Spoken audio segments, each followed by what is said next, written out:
नेहरू और the Hindu code bill समान नागरिक संहिता पर हालिया बहस से प्रेरित होकर गणतंत्र के शुरुआती दिनों में लेखों की एक श्रृंखला में और संविधान सभा में चर्चाओं में। इस श्रृंखला का अगला लेख अंबेडकर की भूमिका पर, अगली वीडियो पर होगा धर्मनिरपेक्षता। नेहरूवादी संदर्भ में राज्य से धर्म को अलग करने का मतलब नहीं है, बल्कि सभी धर्मों के प्रति उदार तटस्थता है, जिनके साथ समान व्यवहार किया जाता है। हालांकि ये सार्वभौमिक स्थिति समाज में धर्म के प्रभुत्व को कम करने के प्रयास के साथ मौजूद है। 1950 का संविधान नेहरू से अत्यधिक प्रभावित था। धार्मिक समुदायों को नहीं बल्कि केवल व्यक्तियों को मान्यता देता था, जिन्हें यह अनुच्छेद 25 में अंतःकरण की स्वतंत्रता और धर्म को मानने, अभ्यास करने और प्रचार करने के अधिकार की गारंटी देता है। एक निजी मामले के रूप में धर्म की इस आदर्श अवधारणा में आधुनिकीकरण के एजेंट के रूप में राज्य की क्षमता के प्रभाव के माध्यम से इसके प्रभाव के क्षेत्र में कमी शामिल है। इस स्वैच्छिकवादी परिप्रेक्ष्य में नेहरू की प्रमुख उपलब्धि निस्संदेह हिंदू कोड बिल थी। हिंदू कोड बिल का उद्देश्य हिंदू पर्सनल लॉ के स्थान पर एक नागरिक संहिता प्रदान करना था, जिसे ब्रिटिश अधिकारियों द्वारा केवल एक सीमित सीमा तक संशोधित किया गया था।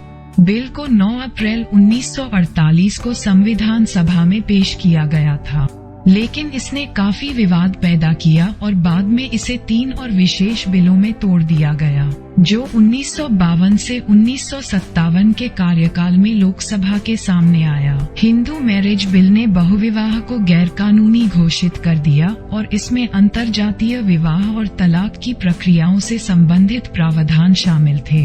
हिंदू गोद लेने और भरण पोषण विधेयक का मुख्य जोर लड़कियों को गोद लेने पर था, जो तब तक बहुत कम चलन में था। हिंदू उत्तराधिकार विधेयक ने बेटियों को विधवाओं और बेटों के समान दर्जा दिया, जहां पारिवारिक संपत्ति की विरासत का संबंध था। इन विधेयकों का हिंदू राष्ट्रवादियों ने कड़ा विरोध किया। संसद में हिंदू महासभा के नेता NC चटर्जी और SP मुखर्जी ने हिंदू समाज में विवाह और परिवार के पारंपरिक रूपों की स्थिरता और अखंडता को फाइल करने के लिए जो खतरा माना, उसका जोरदार विरोध किया। हालांकि सरकार के प्रस्तावों के सबसे प्रबल आलोचकों में से एक स्वामी करपात्री जी थे, जो एक सन्यासी थे जो शंकर द्वारा स्थापित आदेशों में से एक दांडी से संबंधित थे। उन्होंने संस्कृत ग्रंथों के अपने ज्ञान, अपनी तपस्या, उन्होंने लंबे समय तक हिमालय में एकांत में बिताया था और एक वक्ता के रूप में अपने कौशल के लिए सम्मान जीता था। यह उनके अधिकार का एक उपाय था कि वे 4 प्रमुख शंकराचार्यों के चयन में शामिल थे। 1940 में उन्होंने पारंपरिक हिंदू धर्म की रक्षा के लिए एक सांस्कृतिक संघ, धर्म संघ, एसोसिएशन ऑफ धर्म की स्थापना की थी। 1941 में उन्होंने दैनिक समाचार पत्र सन्मार्ग की स्थापना की। 1948 के बाद उन्होंने राजनीति की ओर रुख किया और एक राजनीतिक दल के रूप में सेवा करने के लिए राम राज्य परिषद, राम साम्राज्य की परिषद की स्थापना की। इस निकाय ने हिंदू कोड बिल के खिलाफ कई प्रदर्शनों का आयोजन किया। देवास सीनियर, मध्य भारत में एक पूर्व रियासत की राजकुमारी जैसी हस्तियों सहित 15,000 लोगों ने 1949 की शुरुआत में दिल्ली में 1 सप्ताह तक चलने वाले सम्मेलन में भाग लिया।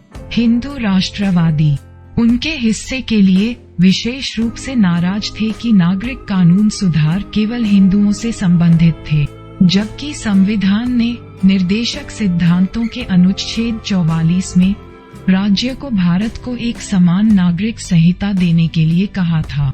इसलिए मुखर्जी की घोषणा है कि सरकार मुस्लिम समुदाय को छूने की हिम्मत नहीं की। नेहरू की धर्मनिरपेक्षता यहाँ एक निश्चित अस्पष्टता या कम से कम एक कमी से पीड़ित थी।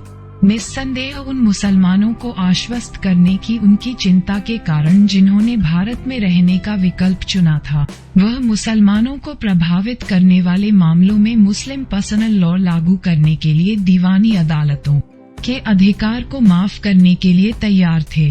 उनकी दृष्टि में बहुसंख्यक समुदाय का अल्पसंख्यकों के प्रति कर्तव्य था। जैसा कि एस. गोपाल बताते हैं, उन्होंने लगातार अल्पसंख्यकों के उदार व्यवहार के महत्व का आग्रह किया ताकि उन्हें लगे कि वे भारतीय हैं और पूरी तरह से घर पर हैं। इस तरह के रवैये की हिंदू विरोधी पूर्वाग्रह के रूप में निंदा की जा सकती है, जबकि आरएसएस ने बाद में इसे छद्म धर्मनिरपेक्षता के रूप में वर्णित किया। हालांकि 1950 के दशक की शुरुआत में इस दिशा में किए गए अभियान हिंदू कोड बिल में संशोधन और संसदीय वोट कराने में सफल रहे। देरी हुई, लेकिन कांग्रेस में व्यापक समर्थन जुटाने या यहाँ तक कि परंपरावादियों को जीतने में विफल रहे। राजेंद्र प्रसाद, जो 1950 में गणतंत्र के राष्ट्रपति चुने गए थे, एक ऐसी परियोजना से व्यथित थे जिसकी नई अवधारणाएं और नए विचार केवल हिंदू के लिए विदेशी नहीं है। कानून लेकिन हर परिवार में व्यवधान पैदा कर सकता है। उन्होंने तर्क दिया कि सुधार के प्रस्ताव को पहले पार्टी के चुनावी घोषणा पत्र में शामिल किया जाना चाहिए और संसद में किसी भी चर्चा से पहले मतदाताओं के सामने रखा जाना चाहिए। राजेंद्र प्रसाद सहित नेहरू को बिल के आलोचकों को कई रियायतें देनी पड़ी। यद्यपि 1950 के दशक के मध्य में नई संसद द्वारा अपनाए गए बिल इस प्रकार नेहरू के मूल उद्देश्य की तुलना में कम दूरगामी थे। वे दूसरों पर अपने विचार थोपने और हिंदू परंपरावादियों की अवहेलना करने की उनकी क्षमता का एक ठोस प्रमाण थे। हमारे साथ किसी भी तरह से जुड़े रहने के लिए चैनल को सब्सक्राइब करें और बेल आइकॉन को ऑल पर करें। जब भी इस चैनल पर वीडियो अपलोड करें तो आप तक सबसे पहले पहुंच सके, और आपको वीडियो अच्छा लगे तो वीडियो को लाइक, शेयर और कमेंट करना ना भूलें। जय भीम, जय संविधान। धन्यवाद।